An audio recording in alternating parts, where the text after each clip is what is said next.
When gravity failed. The story of Isaac Newton and the financial black hole that swallowed a nation.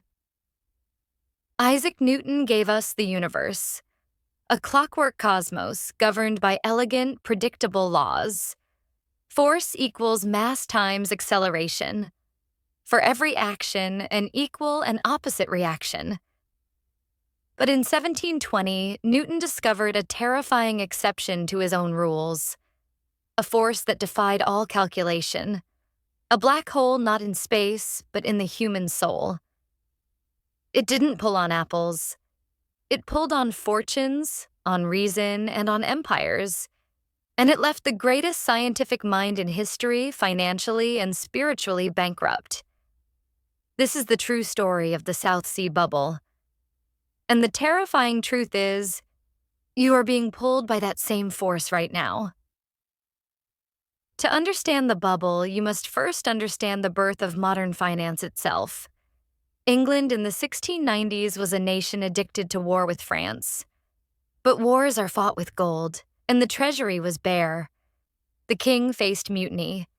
The state was paralyzed. Then, a group of 1,268 financiers, led by a Scottish gambler named William Patterson, made an audacious proposal. "Lend us your debt," they said.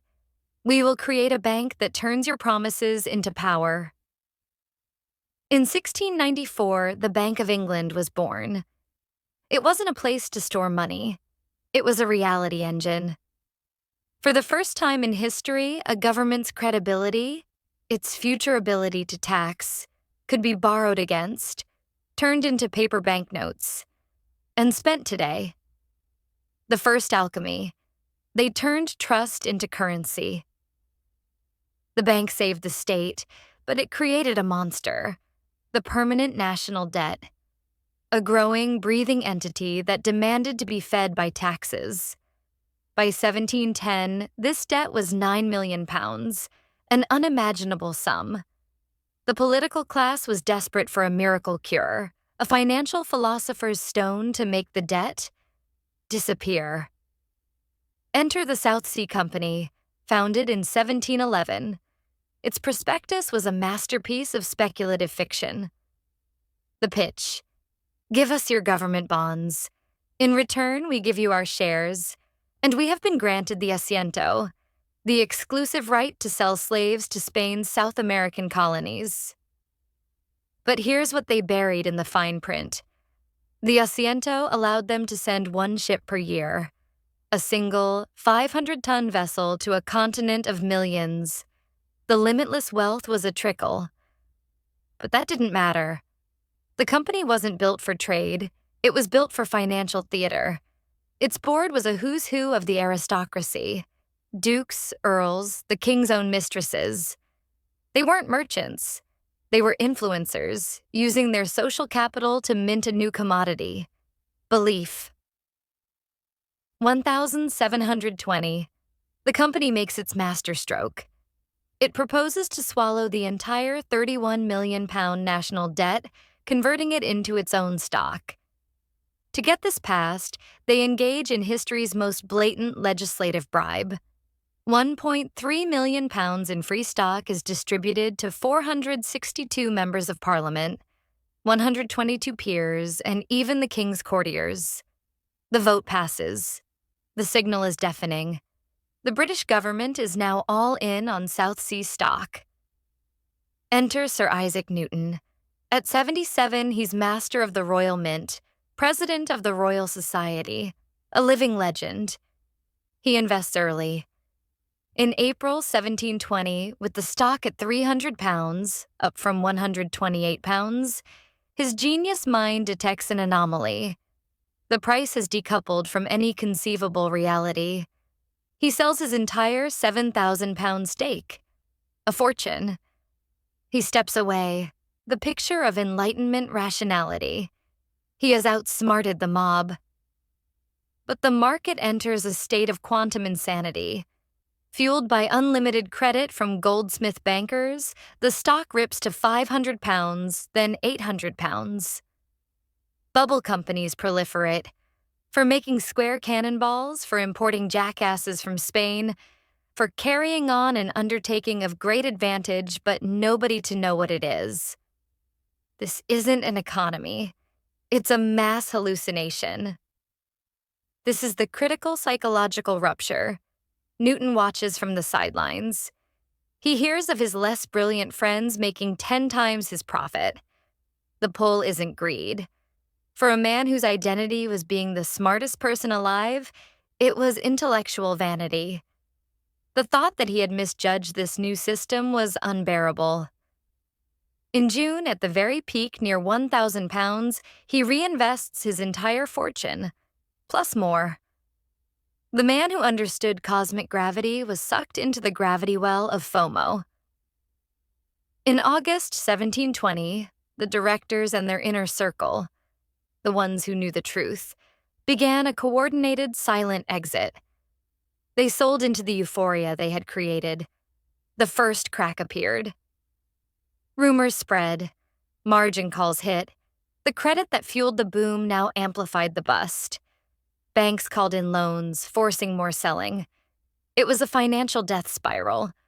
Newton is a trapped observer, watching in daily horror as 20,000 pounds, over $5 million today, evaporates. His famous lament, "I can calculate the motions of heavenly bodies, but not the madness of people."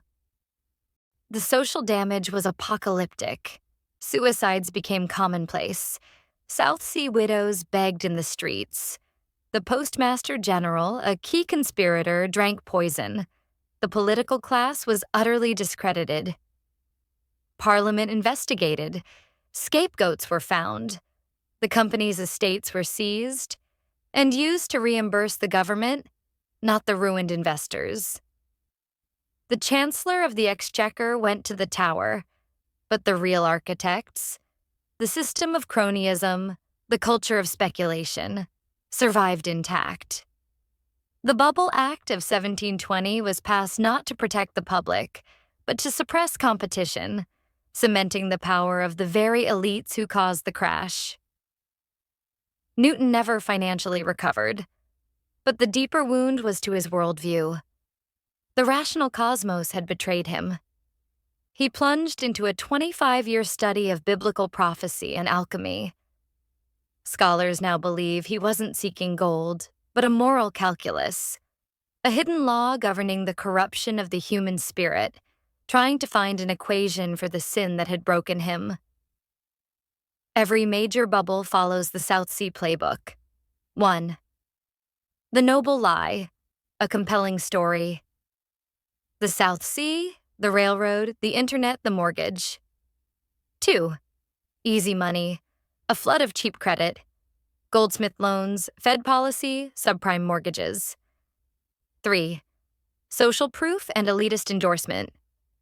Aristocrats, VC gurus, celebrities. 4. The rational voice silenced. Newton sells early, only to be drowned out. 5. The technological disguise. Paper shares, telegraph, internet, blockchain. The tool changes. The human psychology is a constant. 1929. Investment trusts, using infinite leverage. The same debt pyramid. 1999.com. Page views as the new Asiento, a metric of potential with no profit. 2008 housing crisis. AAA-rated mortgage bonds. The new alchemical gold, forged from lead. 2017/2021 cryptomanias. Decentralization and Web3 as the noble lie. Celebrity endorsements. The same graph. The same broken geniuses. This time, PhDs in physics and computer science. Modern economics through behavioral finance has finally caught up to Newton's painful lesson. We now have names for the forces that broke him. Cognitive dissonance, narrative economics, the greater fool theory. Newton wasn't outsmarted. He was out-psychologized.